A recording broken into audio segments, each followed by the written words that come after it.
Expired properties for sale, aka expired listing, long days on market. What is the solution? It's a tricky business between real estate agents. Stay tuned. We're going to talk about it right now.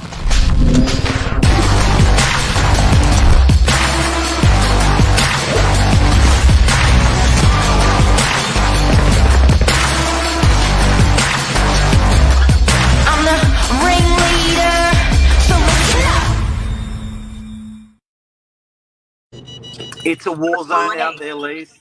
It's a war zone. You're running late, Mark. Let the world know that you ran late. That's really late. That's 17 minutes late. Super late, seriously. And I have to just say, I've got our 17-year-old daughter sitting next to me. We've just pulled over because she's driving. And she's like, oh, my God, I'm going to be so late. So we're going to keep it nice and short this morning, guys. But I do want to talk to you, or we want to talk to you about what's going on out there with expired listings. Mark, I've just signed up my third one. And also I want to talk about what an expired listing is. I think that's internal jargon, isn't it? Good start. It's a good start. Which part? You running late? Yeah. Bit of Friday banter. So guys, what is an expired listing? It's a property that's been on the market for too long with another agent, and the vendor just goes, you know what, I'm over this. Why does no one love my property? I've spent all this money on marketing and I just didn't get a result. And then another agent picks up the listing and does, their little magic on it or not, and manages to get the property sold. So we call that an expired listing.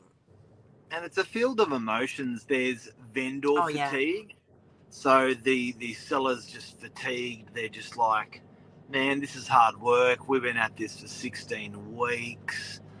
There's agent fatigue. The agent's just going, when is this thing going to sell? And they almost become, believe it or not, they almost become scared of the seller because they've just run out of things to say and do. Particularly if they're not creative. There's price fatigue, where it's like, they may have got the price wrong, and they're testing that price has become very hard, and it's like they're dropping and they're dropping and they're dropping. There's interest rate fatigue. There's so many things. And the family, like relationships between the owners and the kids and the getting the house ready. It's a field of emotions. But Mark, I almost feel like it's something that I specialise in. I actually really enjoy taking a listing that's been on the market for too long with another agent. It's evil, Lisa. It's evil. No. It's got nothing to do with being evil. I actually love the fact that I'm able to come along and help people. And I've done so many of them now. Good morning, Danielle, I think it is, sorry. I've done so many of these expired listings now that I can confidently say I'm an expert at it. We just sold number 30 Irabel Road in Newport this week, actually. We sold it on Tuesday. Great story. This is the most recent one I've done, guys. 30 Irabel Road in Newport. This was a beautiful, beautiful property. Now, it was on the market with the local agent up in Newport. I don't do a huge amount up in Newport, but it was with the local agent up there, I want to say, for upwards of 4 months. Now, I got that property back on the market last Friday, and by Tuesday we were exchanged unconditionally for a price that the vendors were happy with. And I think that's really important to point out. And sorry, Mark, I just want to say that there was no additional cost there to the vendor for marketing. I do not charge a vendor who has been on the market for too long with another agent. I do not charge them marketing. They are burnt with marketing dollars. We put our money where our mouth is. Correct. Yeah. And that's not the first one I've done. I want to say I've probably done close to 50 or 60 of these. Yeah, we've done heaps. I've done, a gazillion. And you know what? I guess when you're that fatigued, it's hard to believe. It's hard to keep that belief system in the process, like in the agents, in the market, in your property, in your price. It's hard to keep the belief going. So, and I can see that when they come across a real estate agent like yourself, they just think we're full of shit. well, look, here's the thing. And so the vendor, the demographic of the vendor, the characteristic is exactly the same every time. It's a vendor that says, we're over it. We're over it. I don't want to sell the property. It's hurt me. It hurt us emotionally, financially, and physically. It's exactly the same conversation every time. And then I come along and I go, guys, I need to have a heart-to-heart with you.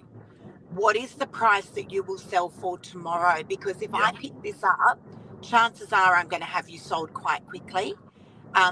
Give me a short agreement. I don't want you getting into a long agreement again, because by then they're like, we do not want to do this for another 90 days. Like, we are not going to be dragged through the mud for another 90 days. And then on top of that, I'm saying, don't give me any more money. I'm going to pay for your photos. I'm going to redress your whole property.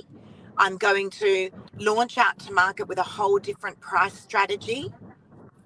And I'm going to pay for your realestate.com, your photos, and your signboard if you want one. I don't want any more money. Just give me a chance. There's no risk on your behalf. And so my beautiful Newport vendor, my Newport vendor said to me the other day was, actually, we're really just thinking we're going to stay in the property now until the market changes. And then I've come along and said, that's okay. How long would you like on the agreement? I can understand and I don't want money.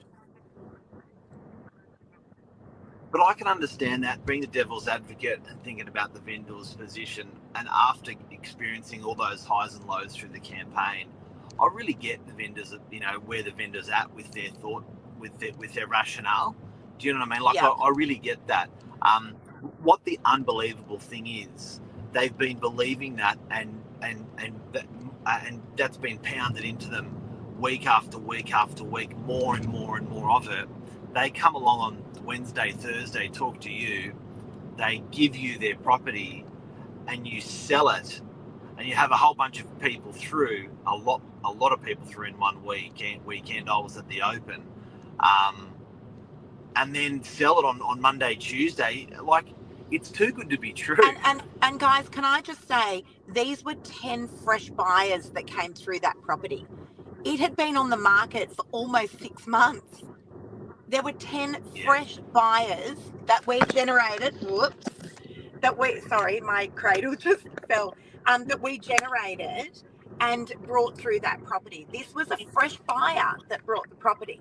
Now, there is a strategy around it. This is not luck. This is not luck that I have taken on board all of these properties that have been on the market for too long and managed to sell them. I'm also not promising the vendor that I'm going to do that. It's common. So, Mark, I've taken over 3 more expired listings in the last 24 hours. So, guys, watch this space. I do have some very, very serious conversations with my vendors about price and about strategy and about my expectations. I won't take on board an expired listing if the vendor won't allow me to do what I need to do, because I know what needs to be done. I had a vendor last week that said, no, and I said, look, that's okay. You keep your property and I'll call you when the market's up. I know, as I said, I know what I need to get in and I know what I need to do. And if I'm going to have, my arms and legs tied behind my back, I just, it's not going to work. So it all starts with trust, I think, and it's hard to trust for a vendor like that after you've been bitten once, twice shy. So you get a vendor that's reluctant to trust after they haven't sold their property for 3, 4, 5, 6 months. Yes, I agree. In the initial conversation, I agree. I always like to go and meet with them face to face. And, as I said, it's very, very important that I say, what are you guys comfortable with on the agreement in terms of how long that agency agreement's going to be for? And also, I'm not going to charge you any more money. So I'm literally laying out thousands of dollars, the risk is on me, not on them. So I'm not asking them for anything. Yeah, but they being the devil's advocate, they're going through, they're calculating and amassing their losses that they've had over the last after the last 3, 4, 5 months. Money losses, time losses, trust losses. You know, it's hard to trust after that. I agree. Having said that, I had a lady trust me with her baby the other day when she went into the coffee shop. Wow. I had to remind her I was a real estate agent. She thought about it. She thought about taking her baby away and trying to get the baby to the coffee shop. Lucky you're a good, honest person. Mark, I need to wrap it up in a minute because I've got a 17-year-old that needs to get to school. But I just briefly want to talk about. Actually, I want to say thank you for some recognition that I received during the week from the Daily Telegraph and the Manly Daily. For being recognised as one of New South Wales' most influential women for International Women's Day. I couldn't believe I was. What an absolute honour! Absolute honour. Yeah, I must say I was flicking through my social media and saw the big Manly Daily story there, and I was like, oh, that's me. So just want to do a quick shout out there.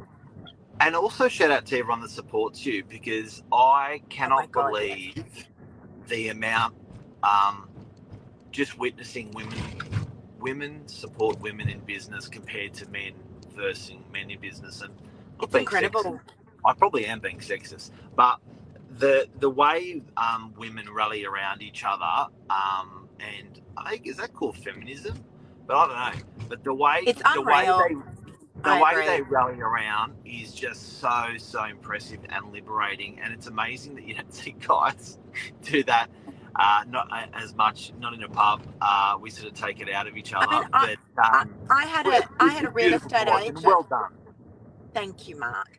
I had a real estate agent the other day, a local Northern Beaches agent, and she had a DY client, and she just flicked them over to me. She's like, I love what you do.